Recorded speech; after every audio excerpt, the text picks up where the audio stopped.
the UP Third World Study Center, headed by Dr. Tessa Tadem and Deputy Director Mayela Atienza, both from the Department of Political Science. They are assisted by the College of Arts and Letters and the Office of the Chancellor of UP Diliman. It says here, welcome remarks. It's supposed to be the Dean of the College of Arts and Letters, Dr. Rizal, but he's currently at the University of California at Berkeley, delivering a lecture, so he's arriving on Sunday. So I was asked by the Dean to replace him. So basically, welcome everybody. Magandang hapon po sa inyong lahat. Ang nais po sabihin na aming dekan, unang-una natutuwa po siya na nandito sa Pilipinas, si Professor Benedict Anderson. Lingid sa inyong kaalaman, ang Dean po natin at National Artist for Literature, Rahilo Alvario, ay hindi po literature graduate. He graduated from the Department of Political Science. And he's always been interested in the works of Professor Benedict Anderson. In fact, when I was studying in Cambridge in the 90s, part of our reading list made his works. My professors from Anthony Giddens to Anthony Smith to the late Ernest Gellner would speak very fond of his works, even though ideologically or theoretically they would sometimes engage with each other's works. On top of that, sinabi ni Dean Alvario na natutuwa siya si Benedict Anderson ay hindi lang napakahusay na scholar, but he has actually been very encouraging of Filipinos. Many of our brilliant Filipino scholars and writers were actually scholars as a result of Professor Benedict Anderson's encouragement of Philippine scholarship and Filipino writers, students, and scholars. Just to give you a few names, Professor Ray Leto, Professor Caroline Hao ng Kyoto, Ray Leto, ANU and National University of Singapore, Jojo Abinales from Kyoto, June Aguilar of now at NEO, Sani, Father Joey Cruz too. Some of my friends and colleagues and teachers were actually mentored by Benedict Anderson. And the Dean wanted the audience today to know that the College of Arts and Letters is very privileged to have him here, and we would like to thank him for being so kind to the Philippines at a time when not too many Filipinos are very encouraging. Not too many scholars outside the Philippines are encouraging of Philippine studies or Filipino scholars. So yun lamang po at maraming salamat. So now we're going to have the speaker. I'd like to introduce him very, very briefly. So Benedict Anderson is Professor Emeritus at Cornell University. Has written so many books, including Java in the Time of Revolution, In the Mirror, Literature and Politics in Siam in the American Era, Language and Power, Exploring Indonesian Political Cultures, Imagined Communities, Reflections on the Origin and Spread of Nationalism, The Spectrum of Comparisons, Nationalism, Southeast Asia and the World, and Under Three Flags, Anarchism and Anti-Colonial Imagination. His most recent book is entitled Why Counting Counts, a study of forms of consciousness and problems of language in Metangere and El Tribusterismo, published by the Ateneo de Manila University Press. Friends, let's give a very rousing UP welcome to Professor Benedict Anderson.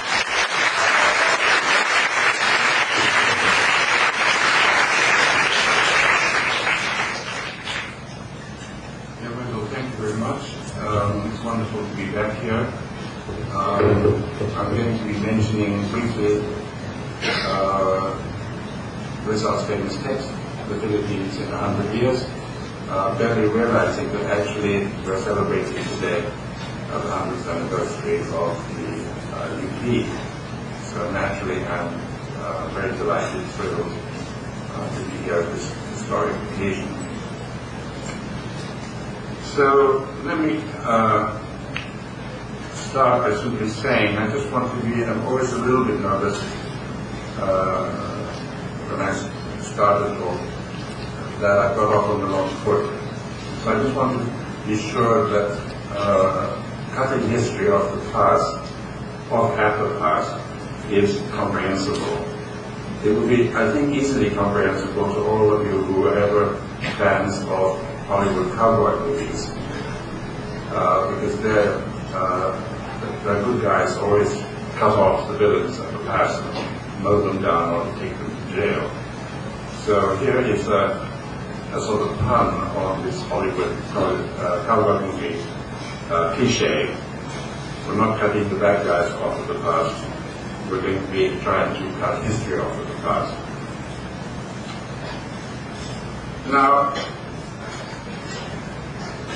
not long after the coup d'etat of 1868 that overthrew the long-standing Tokugawa shogunate and established a new energetic Meiji regime in Japan, something rather peculiar and fascinating happened in that hitherto isolated country. The Australian historian Tessa Morris Suzuki describes it in this following manner, which has been quite fascinating. What she says is that traditionally the Japanese rulers, following in a way the example of China, understood the nature of the world geographically, in the sense that the rulers were not concerned about how old any particular people were or where they had come from, but they viewed the peoples of the world who were not Chinese or Japanese as, if you like, rings of people of increasing savagery, increasing lack of culture the further away they were from the imperial centers. And this meant that the two most obviously non-Japanese peoples close to Japan were treated in a very special way. For example, the Ainu, these people of Siberian Mongol extraction, so-called hairy Ainu, who the Japanese shoved further and further north to the cold island of Hokkaido, were forbidden up until 1868 to speak Japanese, to dress Japanese, to eat Japanese, to live in houses in Japanese style and so forth. That is, they were instructed and ordered and coerced to be as different as possible from the Japanese. The same also happened to the south of Japan, where in the Ryukyu Islands, the Ryukyans owed tribute both to Japan and to China. The Ryukyans, when they brought their tribute to Kyoto, were under strict instructions to dress as weirdly as possible. That is, as unlike the Japanese. So they arrived with masses of blue and pink and orange and yellow exotic hues, which allowed them, the Japanese, to situate them, as it were, horizontally, geographically, away from the sobriety and superior virtue of the Japanese at the center. Now, after 1868, as Tessa describes it, this completely disappeared and something radically different took its place, which was that geography was set aside and replaced by time, by verticality. And under the new way of imagining Japan and the world, the Ainu and the Ryukyu people of, we call them today, Okinawans, were suddenly reinterpreted as original Japanese. People who, unfortunate brothers and sisters, who had somehow got stuck in time in the early age of the Japanese nation's self-realization. And therefore, it was the duty of the state to do everything it could to change them. And accordingly, under the new circumstances, the Okinawans and the Ainu were forced to learn Japanese, forced to dress like Japanese, eat like Japanese, build like Japanese, everything possible to assimilate them to the new, modern, progressive, advancing Japanese nation. And this could only be done by what you could think of as a kind of, if you were thinking of television technology or computer technology, these peoples had to be fast forwarded. They were thousands of years behind their brothers and sisters, but now, thanks to the high state, they would be pushed by a kind of nationalist time machine into the modernity of Japan itself.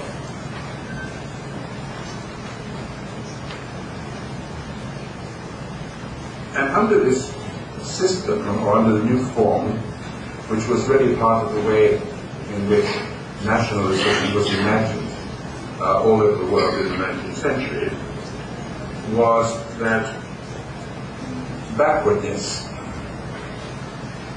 as a concept replaced a previous concept of difference. And this was possible because changing conceptions of time, and the most important new idea about time was that it was a vast, homogeneous, empty space, if you like, in which everything in the world took place. But those developments, those changes in the world could be monitored all around the world because they were within a single framework, the framework of historical, measured, man-made time. Now, this dramatic policy change in Japan wasn't peculiar at all. It was going on all over the 19th century, where nationalist movements or national governments were busy reconceptualizing formerly understood barbarous marginal peoples as backward fellow members of rapidly advancing nations. And it's interesting that this transformation actually began well before the phenomenon that we know of as social Darwinism came into being in the imperialist last part of the 19th century.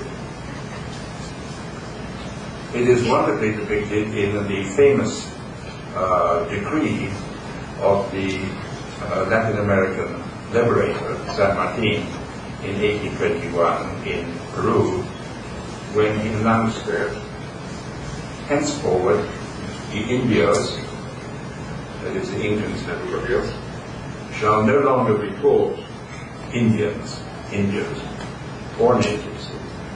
They are henceforth the children of Peru and citizens of Peru, and shall be known as Peruvians.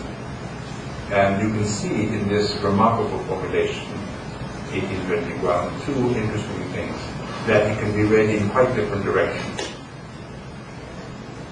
One direction is liberation, emancipation, that these people are no longer to be regarded contemptuously as marginals, as backward, as remote, primitive peoples. They will be regarded as children of Peru, citizens of Peru.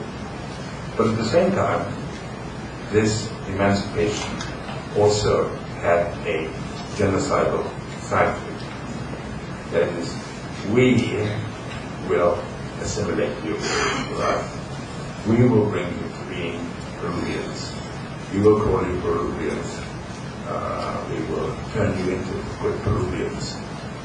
And this characteristic motion, which is partly emancipatory and partly genocidal, and the two can be regularly, easily separated, is something one needs to bear in mind. Some of you may remember what is, to me, one of the most extraordinary of many extraordinary sentences of Walter Benjamin, which I've never forgotten, where he says that every document of civilization is at the same time a document of extermination. Now, I'm going to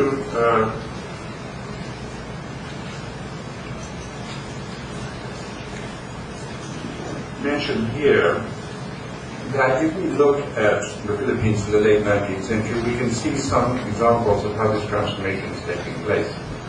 Those of you remember in the Noli, where the people of the Cordillera are mentioned once, where Elias tells Ibarra that he escaped his tormentors, the colonial regime, by going to live among the people of presumably Baguio or wherever. But he describes them interestingly as tribus infieles et independientes. That means tribes, not citizens. Infieles, who's not a Christian. And he doesn't seem to use the word ironically. So in a sense that they are still tribespeople, they are still pagans, but they have something which other Filipinos do not have, which is their independence. So here, in a way, they're being brought into, they're still in a way seen horizontally. They're over there, not behind the time with us. But you can see in the form of infielis an implication of backwardness. But this rapidly changes in the end of the 19th century when you have all these famous protests by the Ilustrados when the Americans and the Spaniards brought people from the Cordillera to be exhibited in Barcelona and in St. Louis and so forth. And the point was the shame that they felt that the Americans and the Spaniards would look at these people who were still men, these were still dressed in G-strings and so forth, as showing what the real nature of Filipinos was. They wanted to show the primitiveness of the Filipinos, not the advanced and progressive and sophisticated side of Philippine society. And this anxiety about people who are taken to be backward Filipinos, both by the Ilustrados, rather unwillingly maybe at first, and then by the outside world, is an example of the pressure that's rising to no longer regard them as tribus infieles and independientes, but what Isabella de los Reyes called our forest brothers. That's exactly the language of the Japanese vis-a-vis the Ainu and the Ryukyus peoples after 1868.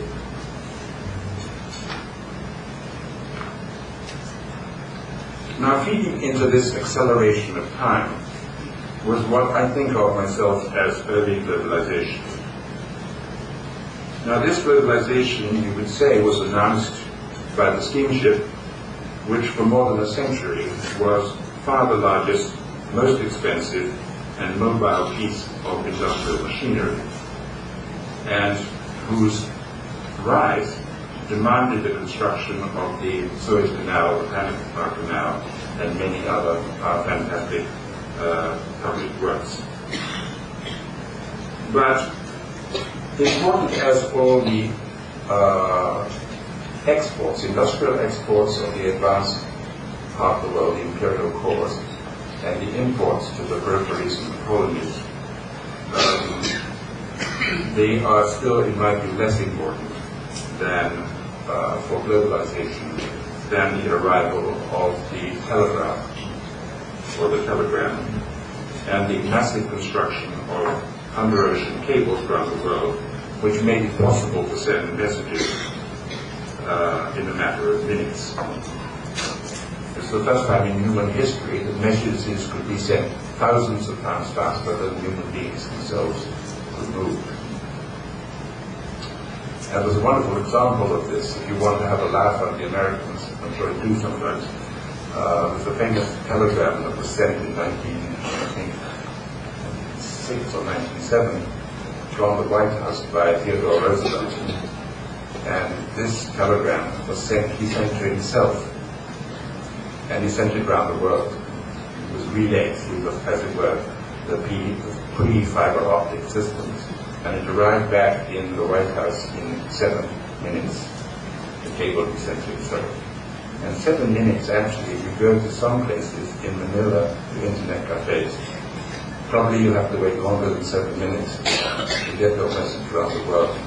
Anyway, you can see in this figure of the telegram the beginnings of the globalized world that we now see, dominated by vast, extremely vast communications. And you can see this quite interestingly. If you go to, those of you who've gone to London, there is still a newspaper called the Daily Telegraph. It's very right-wing, and nobody pays attention to the fact that telegraph, nobody sends telegrams anymore. But there it is, Daily Telegraph, telling us that this was the origin of the mass newspaper at the end of the 19th century, for which the telegram and the news service was crucial. Now, for the Philippines, the key date clearly is 1870, because this is the date when the Captain General sent the first telegram out of the Philippines to Madrid. 1870 is not bad. But the interesting thing about this cable was it was not sent through the Imperial Spanish network, the wiring. It was sent through private corporate routes, such as Reuters. Most of these are British-controlled companies which control, like, as it were, Microsoft, Bill Gates and so forth. The system of communications doesn't go to the state hands, it goes to commercial corporate things. Now what's amazing about this, if you think of 1870, the first cable goes out to Manila. When Knowing in Hungary came out 17 years later in Berlin, what you notice if you read the novel is people are sending telegrams to each other all the time. They send telegrams from Colombo to Manila, they send cables from Manila to outside to Europe and so forth, and nobody comments on it as anything extraordinary. That is, the cable, the telegram is part of everyday life for people who have money. And this idea that you could communicate with somebody, so we say in Madrid or Barcelona or in London or in Paris, just like that in a matter of minutes, meant that the awareness of living in a common time, in a single homogeneous time. So it is almost like speaking on the telephone to somebody in Paris. That geographical space is dramatically collapsed by the intervention of this powerful agent of time. And this had its consequences for the way in which people began to look at themselves collectively. In the spring of 1895, when Jose Marti began the last great rebellion against Spanish imperialism, Cuba could still said to be and be thought of as advanced compared to the Philippines. That is, the Philippines was backward. And the reason for this, one, was that colonized Cuba had fought a 10-year rebellion from 1868 to 1878 against the Spaniards and had not lost. That is, the war ended with a political agreement and a sort of standoff. Furthermore, after that, Cuba had a common civil law code with Spain. Slavery was abolished. Cuba had representation in the Spanish Parliament. And even relatively radical newspapers and political organizations were tolerated in Cuba. None of these conditions existed in the Philippines. But within a year of Marti's rebellion, Bonifacio started the Philippine Revolution that was catching up real fast. And in 1897, you find lots of people writing to Cuban representatives in Paris, in New York, and so forth, asking for advice. How do we fight the guerrilla war? Can you get us better guns? What is the price of grenades and bazookas and so forth?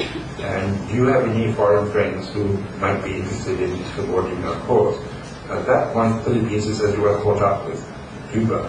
And by 1899, the Philippines is ahead, because the Americans have already conquered Cuba, and Cuba has surrendered, and the Philippines is still fighting.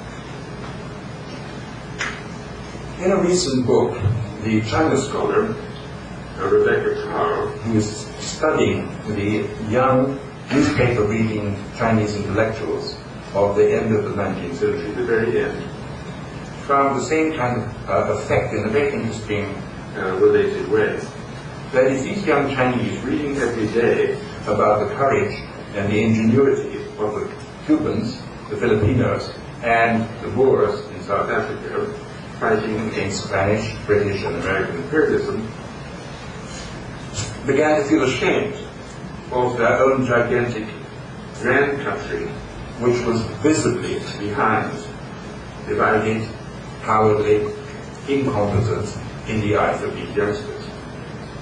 It was as if China was imagined by these impatient, angry young intellectuals as a kind of brontosaurus, a kind of dinosaur, huge, fat, dumb, which was being outpaced by small, smart, energetic mammals like Philippines, Boers, and Cubans. And it was at this point that they started to look to these three countries who were having a pretty good time resisting the imperialists, brave enough, well organized enough to carry it out in a way that China was not yet. And she even points out the concept of the way in which the young Chinese began to think of the struggle against the Manchu dynasty, not as an anti-dynastic struggle, but as an anti-colonial struggle, was something they got from the Cubans and the Filipinos. And in fact, the very idea that the struggle was a revolutionary struggle also came from reading the newspapers about these three places. And once that's in place, then you can see why 50, 60 years later, Mao will be launching his great leap forward, which was designed to catch China up with Britain by the year 2000. Now, one other aspect of this change in consciousness is that thinking in this kind of vertical, time-oriented, historic-oriented way in the space of homogeneous empty time meant that you could understand the whole of human history as a kind of giant highway full of wrecked cars, wrecked trucks, and so forth, but one in which it was possible that you were fast and smart. You could speed ahead of the slow-moving or cars or trucks that were running on the same track. And this meant there was a constant need for comparison.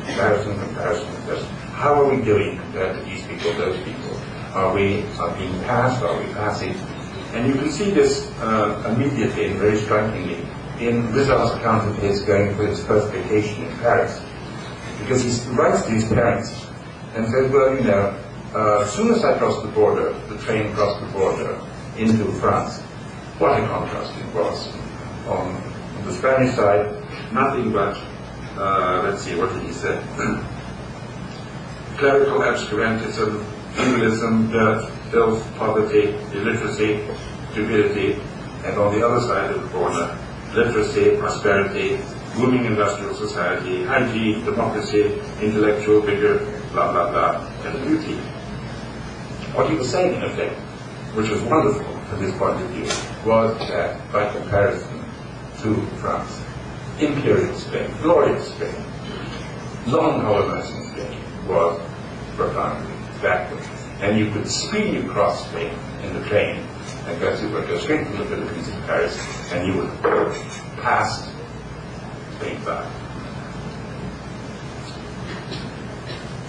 And this is where I think that the great phrase that I used in the title of one of my books, the demon, el demonio de las comparaciones, becomes such a key phrase in Rizal's thinking. Because you remember that this phrase appears early on when Ibarra is in his carriage passing by the botanical gardens in Manila, and seeing how wretched they looked and uncared for. And he said, it's like a girl dressed in her grandmother's clothes. And this makes him think of all the beautiful gardens in Europe, not beautiful gardens in Spain, beautiful gardens in Europe. And it's at that moment that he feels that he's haunted by the demon of comparisons, because what that demon is you cannot look at anything in your own country anymore without at the same time immediately thinking of the same kinds of things in other places. And this is something haunting. And this becomes even more strange when you think about the fact that the person who wrote these words is sitting in Berlin, and he's writing about a guy who's gone back to Manila, who is thinking about the gardens where the writer himself is writing. So you get a kind of weird, exciting and scary sort of hall of mirrors. That is, for the writer, Philippines is far away. In the Philippines, Berlin is far away. But the location of one and the other is constantly shifting. So when he says to himself, well, over there it's like this, the over there is being said by a boy who just come from Europe and is thinking about places he just came from as over there. So there's a kind of eerie equivalence between Berlin and Manila, which wouldn't have existed before. And this is the effect of the telegram. Now finally, something, a further example of the way that time is being twisted and moved about is what shows up in the Philly, which is a much more complicated and disturbing and interesting book in a way than the Nuri. In this book, for example, there are plenty of events that Rizal himself observed really happening in Spain. For example, a massive crushing of student protest in Madrid, repression of peasants and so forth. In the novel, it's moved to Manila, where it hasn't happened yet. That is, Spain's past becomes, as it were, the imagined coming future of the Philippines. And the trick of this, of course, is that in the novel, all of this is related, not in the future tense, but in the past tense. So in the novel, as it were, what the Philippines actually hasn't yet experienced has already been experienced. And there are many examples of this kind of thing where the local future is understood as a kind of fast forward on the machine to step in front of or ahead of what is going on in Madrid. And in a way you can see this in the peculiar ending to the novel, or the main plot of the novel, which is when, of course, Simon comes back to take revenge on what's happened in the past. He's planning to blow up the entire colonial elite, thanks to the help of the good Swedish prize book giver, Alfred Nobel, and his nitroglycerin. Now, the interesting thing about this plot is that no such plots existed in the Philippines in Rizal time. There were no plots like this. But Rizal can already imagine them there. And he imagines them not out of some kind of sheer fantasy, but he's arrived in Spain only a year or so after the suicide bombing that got rid of Tsar Alexander II. This nihilist guy threw a bomb at the Tsar, and seeing that it hadn't really got it yet, he had to get closer. He took the second bomb and basically held it to himself, and held himself toward the Tsar after the two of them were blown up together. So when you read the newspapers and you think that Osama bin Laden had invented the suicide bomb, no, this is my fault. The ex-Christians who did much earlier. Similarly, over the next 30 years, there are many, many heads of state, presidents, kings, monarchs, and so forth, who were assassinated by terrorists, anarchists, a lot of them very good guys, who were furious at the oppression and reactionary nature of these various rulers. And the interesting thing is these took place all over Europe, especially Southern Europe, also in the United States, even in Japanese-controlled colonial Korea. So the interesting thing is that this thing that happens in the past tense of the Philly, this plot to blow up the regime, is taken from the present, some present, the Tsar's assassination. But it also looks forward in a very interesting way, because actually the great wave of assassinations, bombings, and so forth by the anarchists and radical nationalists actually only really started after Rizal's novel came out, as if he had foreseen that. In a way, you can see Simon as being imaginatively in front of the guys who are going to do the assassinations in Europe. Now, I just want to tell you something, a very strange story. I'm getting very at the end. to tolerate this.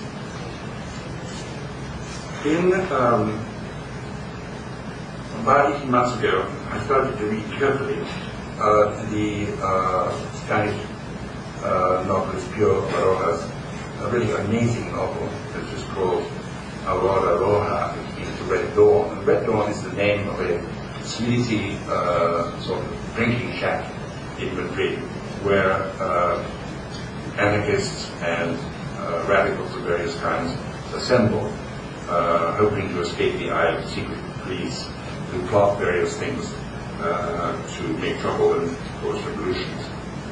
And you can tell from the events that are narrated in the course of the novel that it's located, that the characters talk about the assassination of Prime Minister Cánovas, which took place in 1897, partly because the Italian anarchist who killed him wanted revenge for Rizal's execution. So the novel is written in about 1904, and it's set in time, 1901, which is well after Rizal's death. And in this passage, a guy just showed up from Barcelona, and what he says to the comrades, cheerfully, is the following. I'll give you the Spanish, because it's quite fun. Y eran bonitas las bombas. Había unas en forma de araña, otras de pera, otras eran de cristal, redondas, con balas también de cristal, que pesaban muy poco. This translates as, these bombs that they're putting out now are really cute.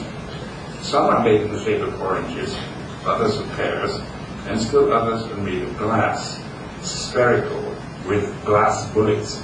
What it means is a kind of shrapnel, and it doesn't weigh much at all.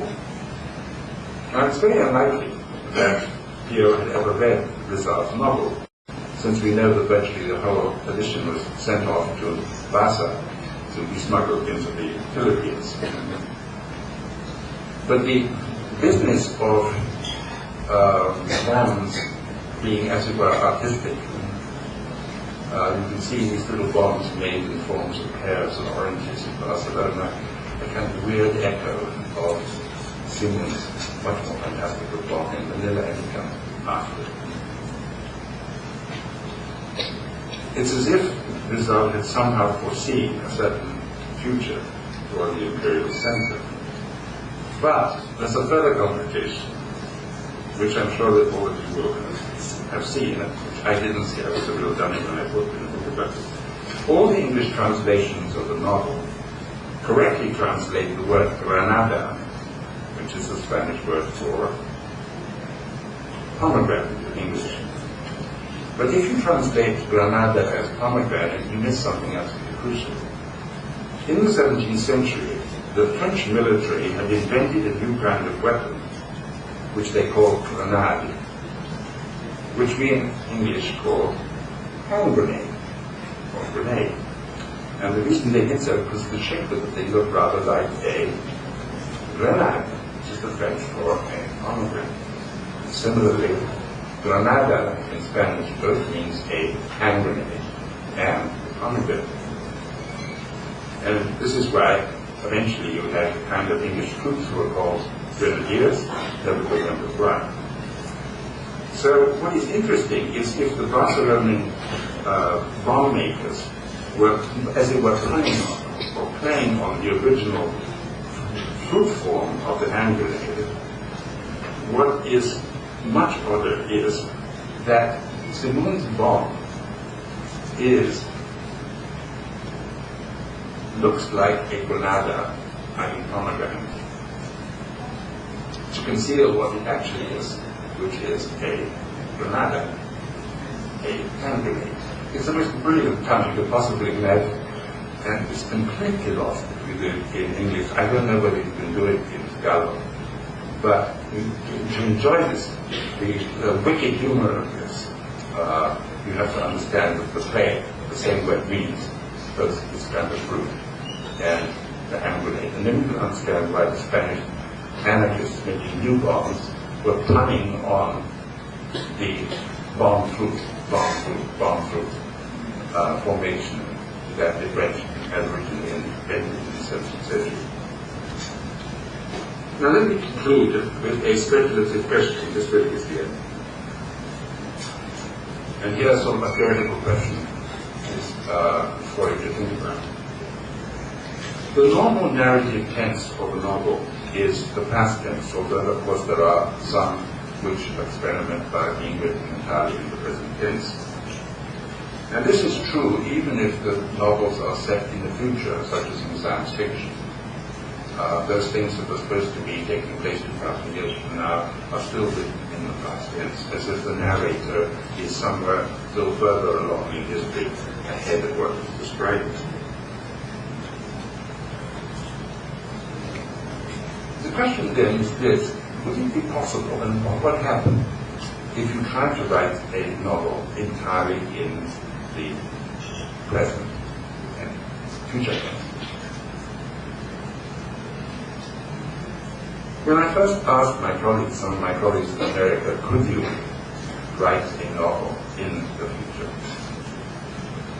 And the easy answer that came to me immediately was, no, impossible. The novel has to be written in the present and the past. Why? Well, because if you wrote it in the future, the characters will no longer have any choice. You would be telling the reader that they're going to fall in love, that they're going to get their underwear or whatever it is, and they will have to do that. So, please in the characters. And of course the easy answer to that is, that's not the case at all. Because you can always have an unreliable narrator. The narrator says they will do this. This is a guarantee they're actually going to do it before. But they also thought that the idea of a novel written in the future tense would be sort of like a prophecy or a kind of fortune telling, and this would be a mistake.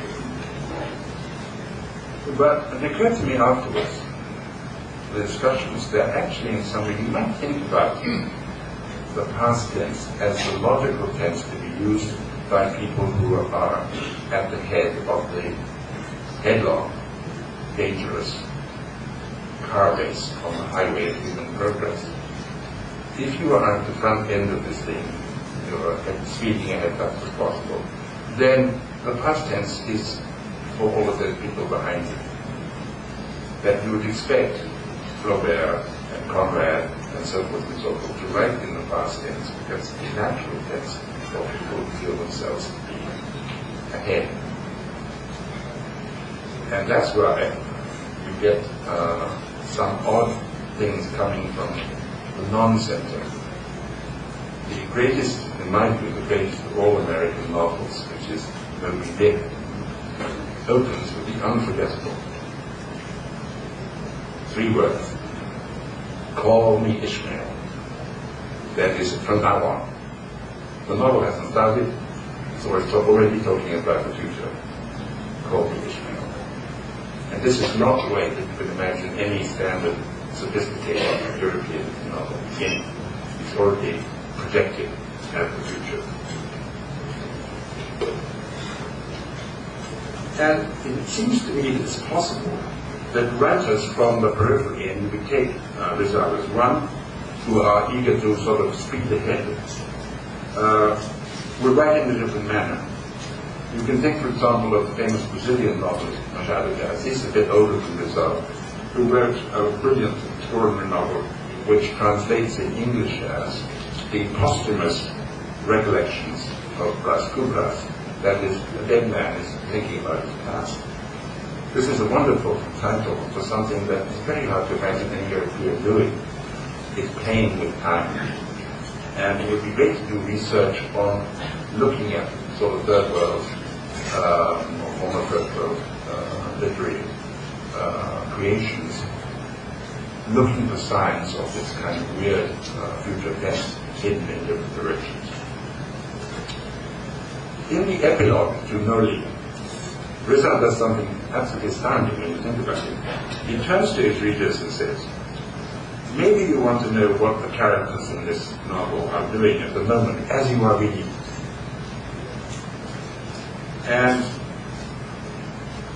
in some cases I can tell you what they're doing, but in others no, I've lost track of them. Actually, I would really like to kill them all, starting with Father Salvi, and ending with Doña Caterina. But I won't, or I can't. Anyway, it's not my responsibility to read them, but rather that of the country, El País itself. It's an amazing miniature novel. So what you see in this thing is that the characters in the book step over the final word of the book, which is finish, end. They step out of the pages of the novel into the middle.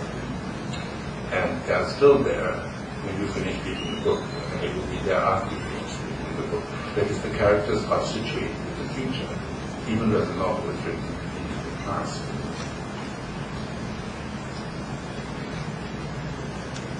This is something you could imagine from the childhood of Aziz, but it's not easy to imagine Jane Austen or Charles Dickens or anybody like that, right? And as I say, I think it's possible that this kind of time juggling, which depends also on space juggling, and respect of comparisons, is something that really ought to be investigated. Now, the last 35 words. In the old cowboy movies, as I mentioned, there is the scene where the Lone Ranger tells Tonto, and Tonto is an Indian, Red Indian version, not brown version, that the villains who robbed the bank have got a long head start. They're way ahead of us. But Tonto says it's okay because I know how to cut them off in the past. I know the fast shortcut behind the mountains. So we can catch up with them and in fact get up ahead of them to block that out. And of course, in these movies, the Lone Ranger and Tonto always do cut the villains off in the past. The Lone Ranger speaks of the future of the uglies, the bad and the ugly. He knows what their future is going to be, but the bad and the ugly do not. And the reason that they do not is because they are far ahead. Behind them, the masked hero, who you can think of as a kind of reincarnation of Saloon, is also ahead of them. He is behind them, but he knows that from the past is the magic place where he and Tonto, hand in hand, will suddenly blaze up in front of and ahead of the bad and the ugly. And it's at that moment that the bad and the ugly no longer have any future. Thank you.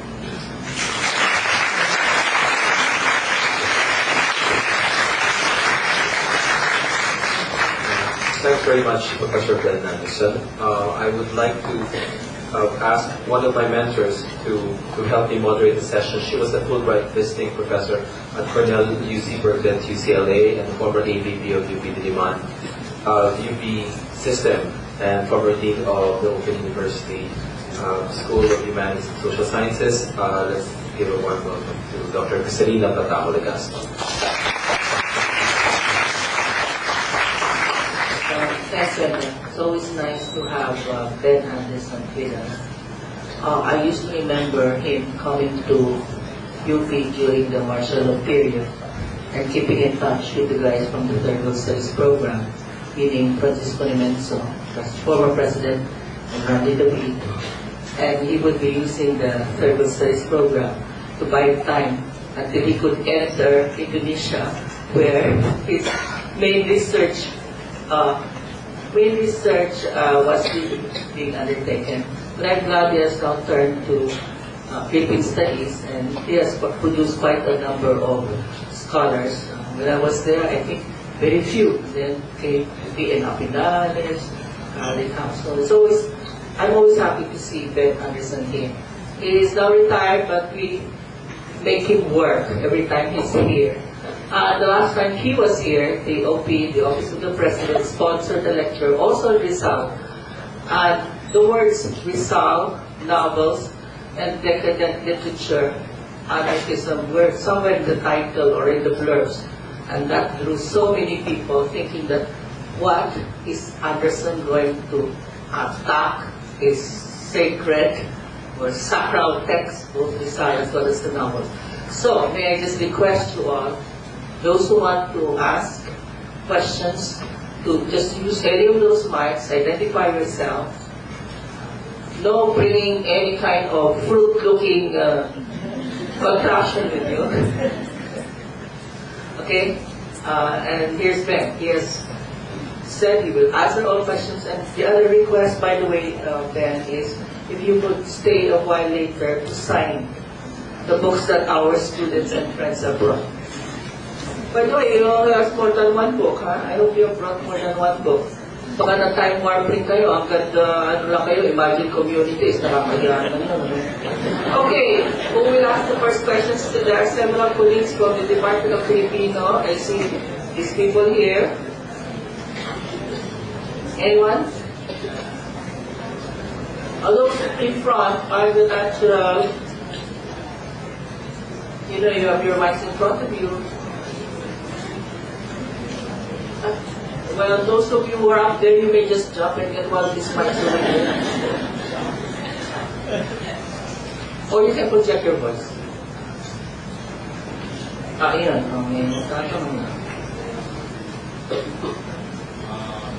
Name and... Professor, good afternoon. My name is Chief Gores from the University of Asia and the Pacific. I am very much amazed by how Rizal has made himself into a sort of a prophet through his novels, and a manifestation of this through El Filibusterismo.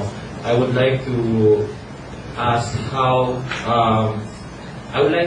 about your comment on one of the things that struck me in the El Filibusterismo, wherein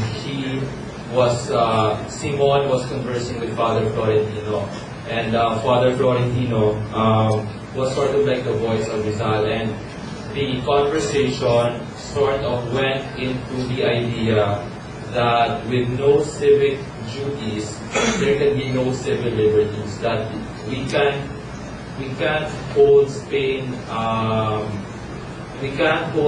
liable of postponing the emancipation of the Philippines because we fail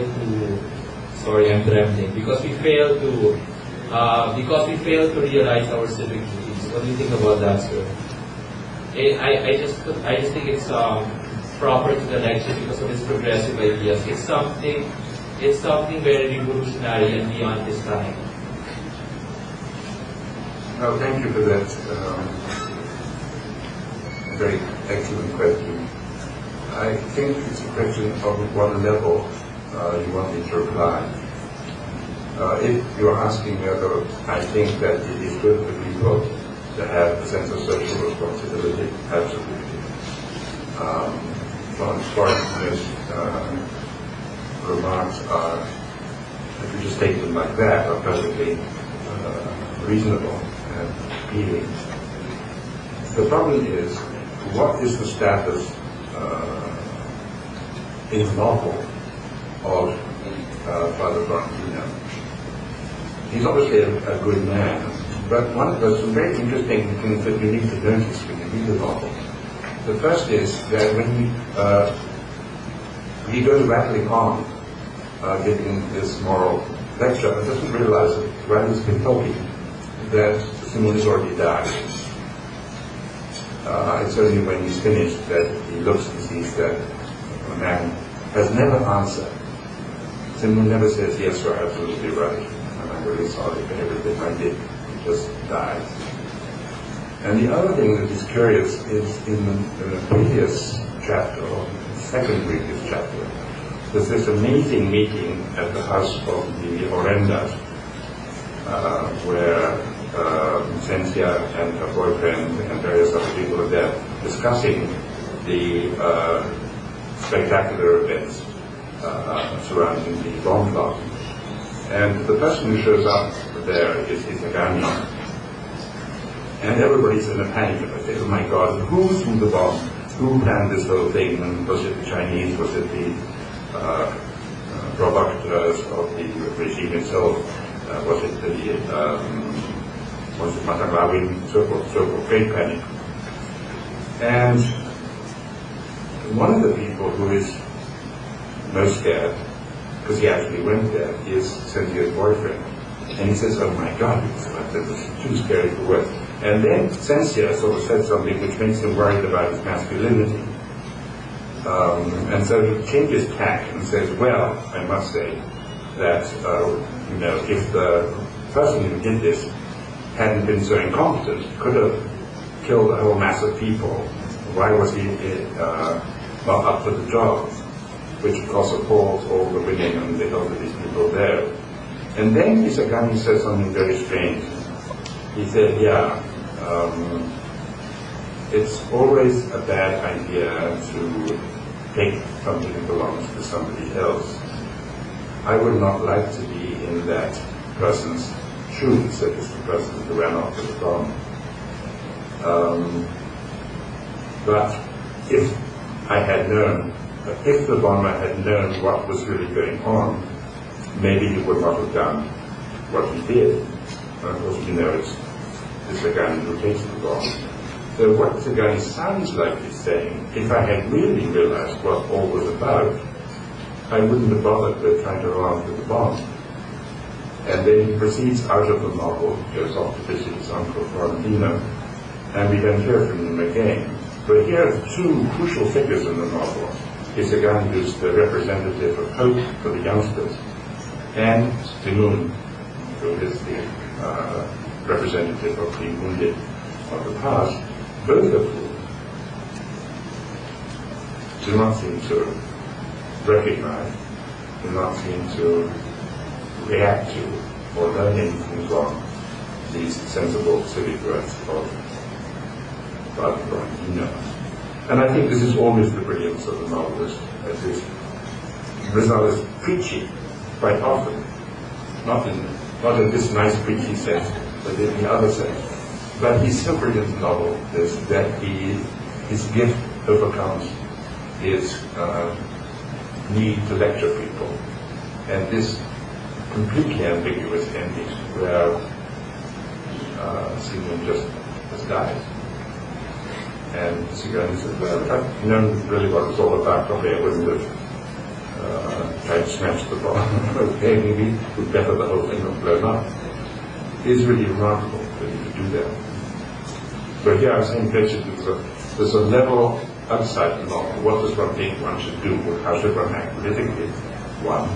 And the second is the fantastical, brilliant, ambiguous creation of this really amazing man, really amazing man. Question?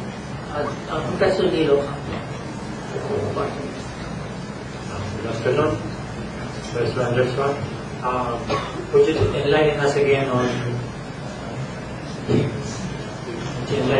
on the novel that was written in 1904 and what was set in 1901?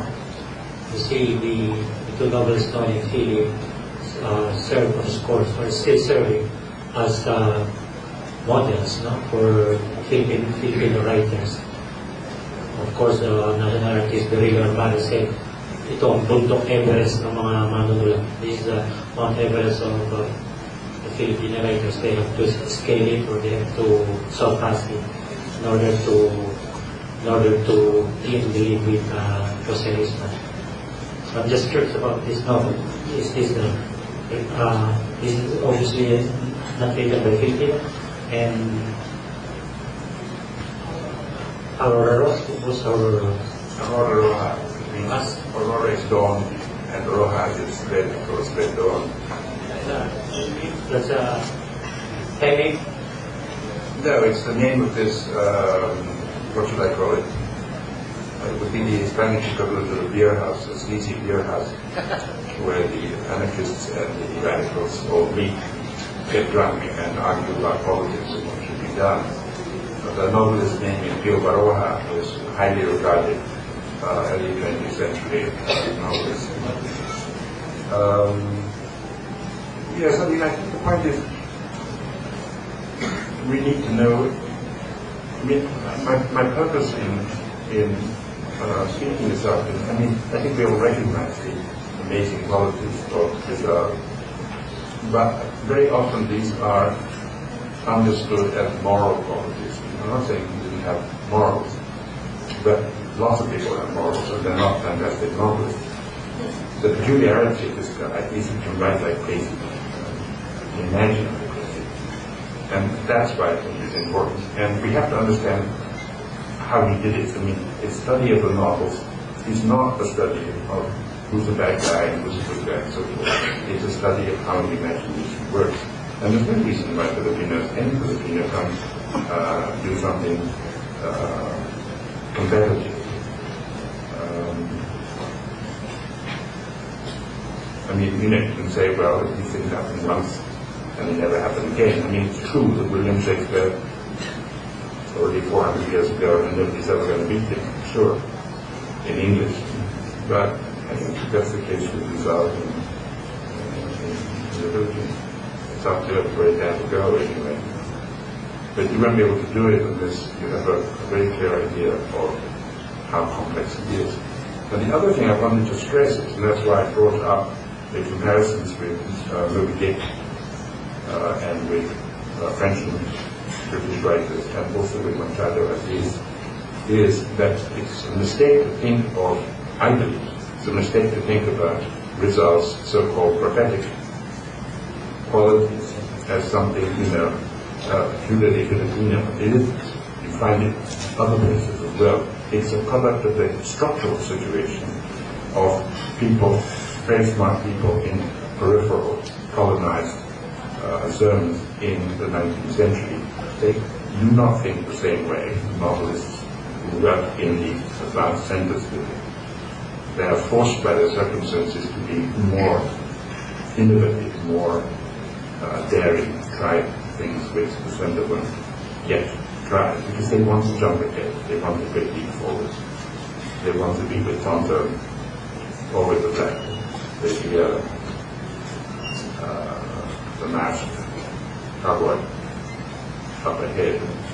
And that's why I think that even in the case of Rizal, it is really important not to study him as if he was under a microscope. So there's nothing there but two other bits of virus and so forth. I mean, he's part of a huge world in very rapid motion in the 19th century, and he's very aware of it. He's thinking about what's going on in other countries all the time. And he has to, not because he's cosmopolitan, but because the whole way in which time is organized in the 19th century is competitive, comparative time. And this is something that comes out very nicely. Those of you in literature who have studied Pascal Casanova's terrific book on the Republic of Letters, where she describes precisely the mechanisms of this peripheral writers in combat with writers of the centers.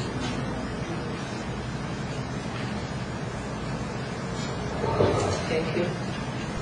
Any more peripheral thinkers in?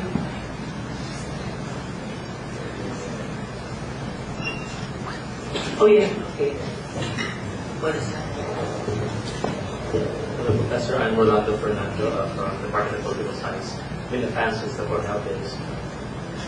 I'm very intrigued about this shift from the geographic to the temporal possession of the novel and how it was changing those other issues before. Now, I was wondering if you can comment on the effect of this shift from the geographic to the temporal on the hierarchy of values that's framed within the novel, because a lot of people see the noli and the fili as somewhat normative, proposing as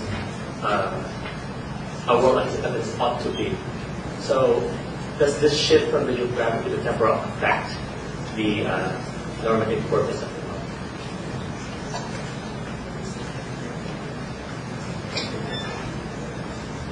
Well, the shift to temporality is something that's global. Nobody can escape it. But it's how the novelists and intellectual react to the new framing which they can't escape. They would like to escape, try to escape it. They're difficult to do. I think that if you compare the two novels in themselves, it's very clear that there's a lot of norms have changed. If you have a chance, I hate to do this because I was complaining about other academics who do this. But one of the purposes of this little book that I just published with Ateneo, One Counting Grounds, is to show precisely the changes that took place between Noli and Fili. And I'm just going to give you a couple of the ones that's very striking. The second one has a lot of quite painful to contemporary readers anti-Chinese racism. Some of it is really quite ugly, and it's pretty clear that Rizal himself, in a way, endorses that.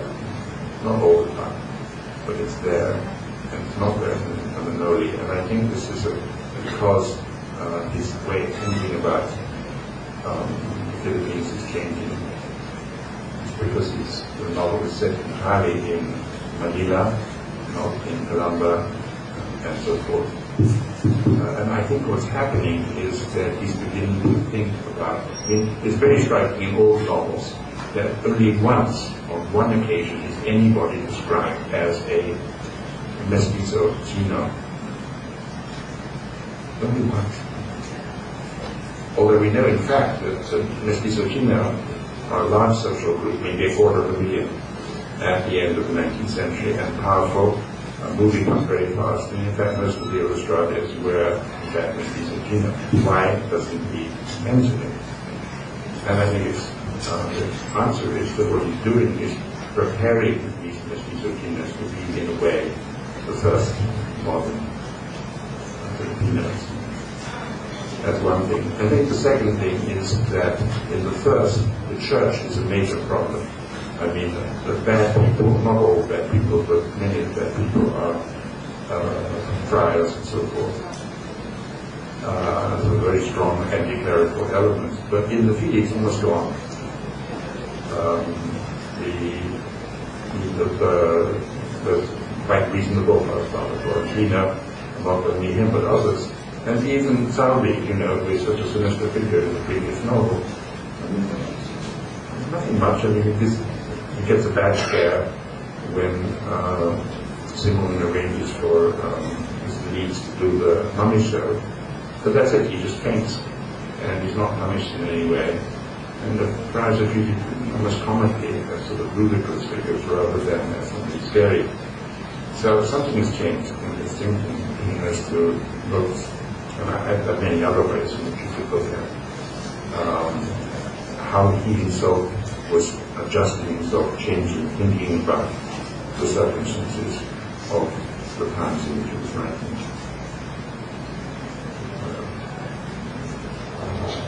May I make a comment, Ben? I remember in one of your lectures, you indeed said Jose Rizal was a mestizo Chinese, and yet that really struck me because I don't remember being told in any of my classes before that he was actually partly Chinese, like most of the scholars. In my own study on the Arapalwa ideology of the 20th century to the early few decades of the 20th century, I also studied Pangasinan Sarsuela, and later on I did really write about the Arapalwa ideology. I did say that my authors were, Sarsuelistas were anti-Chinese and anti-women. In fact, it's part of the idea, and many people who have done work on 20th century theater, they know who the comic characters are. Who is the Shonga, who is the Malimali. That's always the Chinese. Or who is the gullible person who feeds everybody, and then at the end of the elections, like Pasingkawan, he's left with the bill. No anakpan, no face for the bill. And so I did write that down, and I said, oh my God, it took an understood to tell me, oo nga, because I am anakpanwa. Although I am Manileña, my forebears are anakpanwa. Principal and Don Pablo Mejia, the most popular socialista in Pangasinan in the 3rd century up to 1915, was my lolo. So it's in there. And there's a Sarsuela festival coming in February of Blanco na yung project ni Jean Alvario. I mean, this is wonderful. But I would like to point out one other thing. I mean, just connected to this. One of the things that people don't notice in the feeling, which is absolutely brilliant, is the use that Rizal makes. He never does this in the Lodi of what in those days was called lengua de Parian, or lengua de Condos, which was this fantastic kind of early baggage, except there was no lish in it. I mean, it's an amazing mixture of Spanish and Tagalog and Chinese.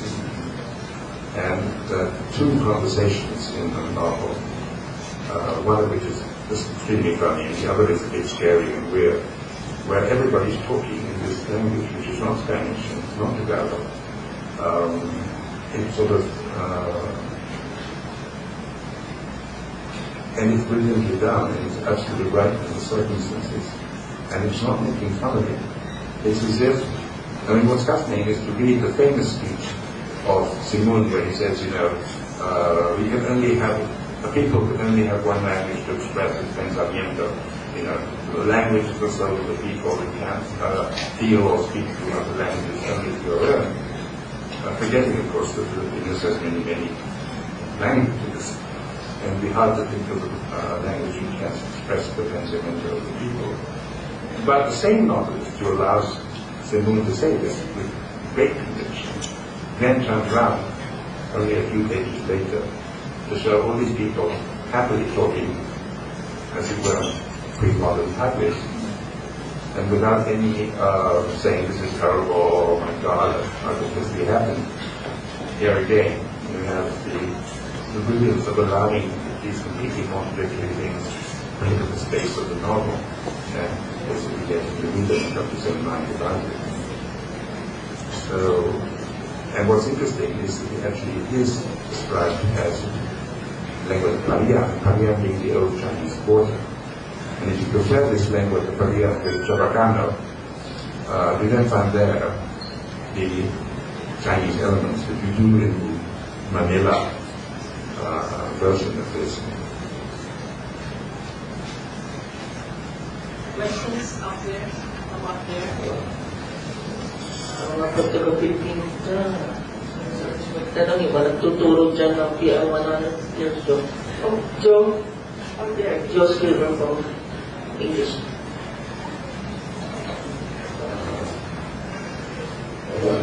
It's not very much of a question, but it's really the idea that we brought forward today. 19th century Europe was basically filled with serial novels, which was historical novels. So I can now, what you introduced to me today was the very fact of a contrast with this person who comes from another country, but who's based most of his education, well, his later education was in Europe, and was really writing a novel which is totally different to that which is being written in Europe. Because of course the historical novels that were being written at that time, and one of the most famous authors was Dumas, of course, was really all about history, and it was even mentioned later in the 20th century, the kids in school would really learn history, like French history, through reading Alexandre Dumas. Now, you have brought us today this idea of an author writing against the grain and writing in a very, very different fashion. And unfortunately, we don't study him under European literature. This is just a comment that I wanted to add.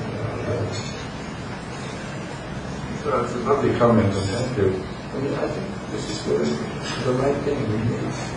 You sort of study European novels, you know, as a world of their own. You will miss a lot. And if you study Rizal as if he was mentally confined to Laguna, you're also missing a lot. There's a big world out there, and people mix and deal with each other. They're all very complicated ways depending on where they started, what they want, how they understand the world around them. And much more easily, people become very alive and very fascinating, very interesting. And it's not just Rizal. I mean, you could do think about a lot of other people in the same way. If you look at this great book, The Brains of the Revolution, which was put out as a Catinero, right? Who wants to read about Platano? Actually, Platano can be made to be interesting. And Padre de Rivera made it interesting. Isabella de las Reyes doesn't have to be made interesting. He is extremely interesting. So the reason it's made interesting is because it's placed in such complicated, subtle contexts, and because they're treated with respect. We cannot just laugh at, which is easy to do.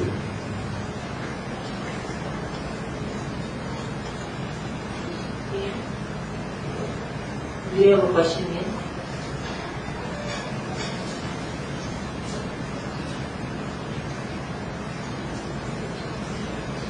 Anyone from up there? Students?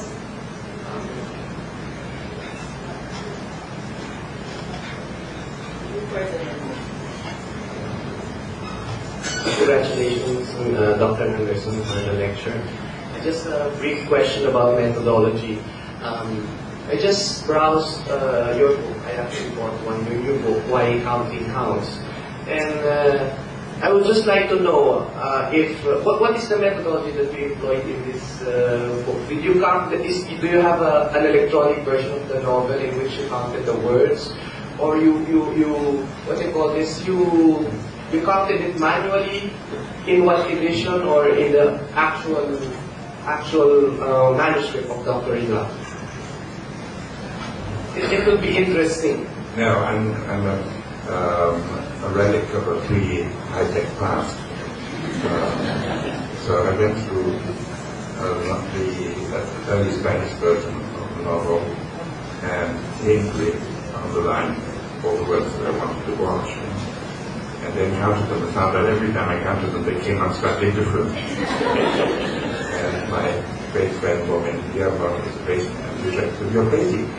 This is all on computer already. You just get the machine to count." And I said, "I don't trust them." So, but it's a kind of a joke because in my discipline, political science, starting in about the 60s, the 70s, I guess, there was this huge thing about, you can't be a serious political scientist unless you number crunching. And you have to compute it, you have to count everything, surveys, votes, etc., etc. And to my shame, I was never any good at it, and didn't even like doing it. So I wasn't a real political scientist. I thought in my old age rather fun to come and do some counting and show what one could do in the study of basically of literature. And actually it turned out to be extremely interesting. But I'm sure if I had been high-tech and had trusted the machine, it could have been done faster than I managed to do. But the great thing about finding that you counted wrong every time, slightly, is that you read it over and over and over again. And if you read it as many times as I have, must have read it dozens of times over. I mean, you get to know it so well. And it feels like part of it. You can remember, sort of sentences exactly, but you really notice it. There's a general rule about reading almost anything. The first time, you miss everything because you're carried by suspense. You want to know how it's going to end. And so your eye is always that way. And it's like watching a movie. The first time, you never get it. It's only the second or third time where the suspense will disappear and you can actually watch the art being produced. And any good book is what you can read any number of times. That book you don't need to read once.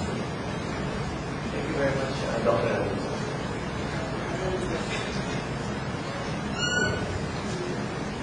Professor Anderson, this novel, it's not clear. Max Havelaar became the president. So it's not in the, I don't know if you consider Dutch literature and peripheral literature, but that's one example that comes to my mind, how the writer plays with time, and even the narrator there is not here who's speaking, who's telling the story. So that's one example that I don't know if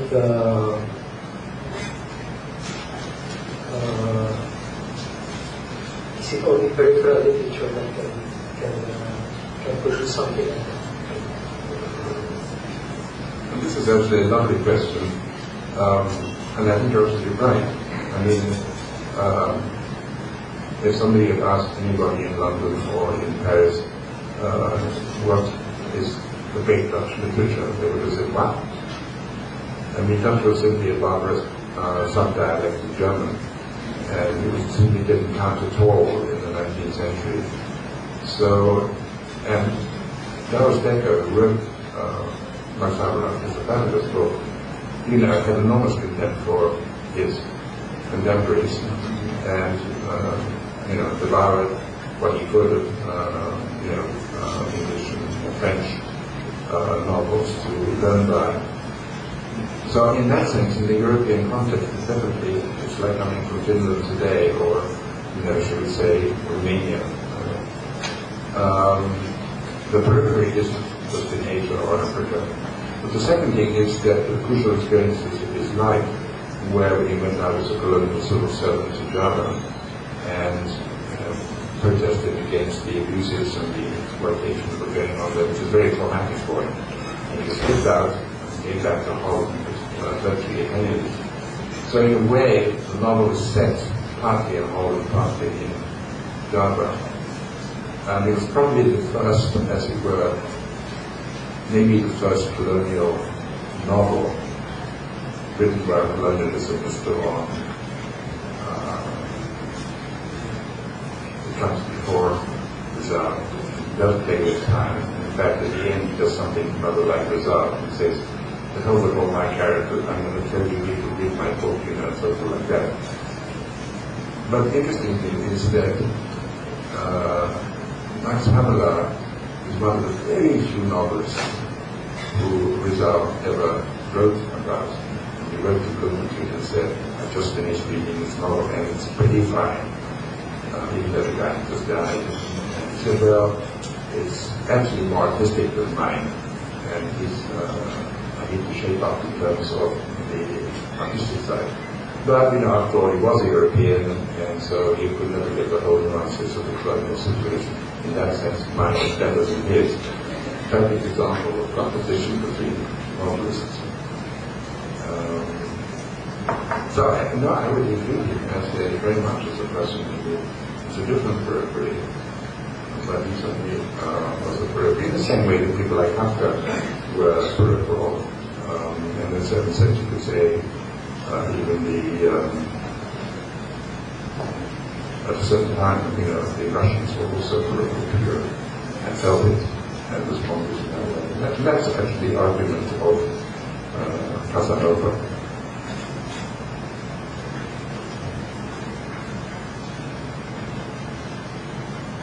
Questions?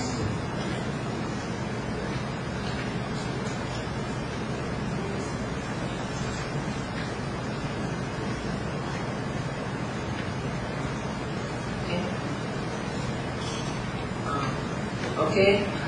We will ask Dr. Anderson to give us last few remarks, and I hope you will stay for book signing. Well, I think I've talked much about it already. It's more, what's really nice about talking in the Philippines on this kind of subject is that there's so much I don't have to explain. I think I can give talks like this in Europe or in Japan or in America. I have to explain to them who Rizal was, where is Calamba, and all this kind of thing. We can spend an enormous amount of time and say who Simun was and who Ibarra was, blah, blah, blah, blah, blah. And half the lecture time is just sort of, getting people have some vague consensus of Christianity. So to talk to people who know all this stuff already.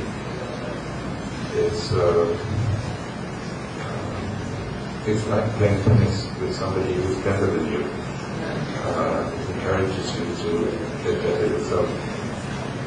And it's a great pleasure to be there. I always love being here. The comment that was made actually earlier on, I remember the last time I talked here, God only Minister of Agnosis, since 40 years ago, he turned to me and said, "This is the greatest audience I've ever seen." It's come here and said, all these people who hate each other and never go to each other's talks are all he said, "This is something very bizarre because you're understated, you're very enigmatic." So I thought, that's good. I'm enigmatic. Thank you.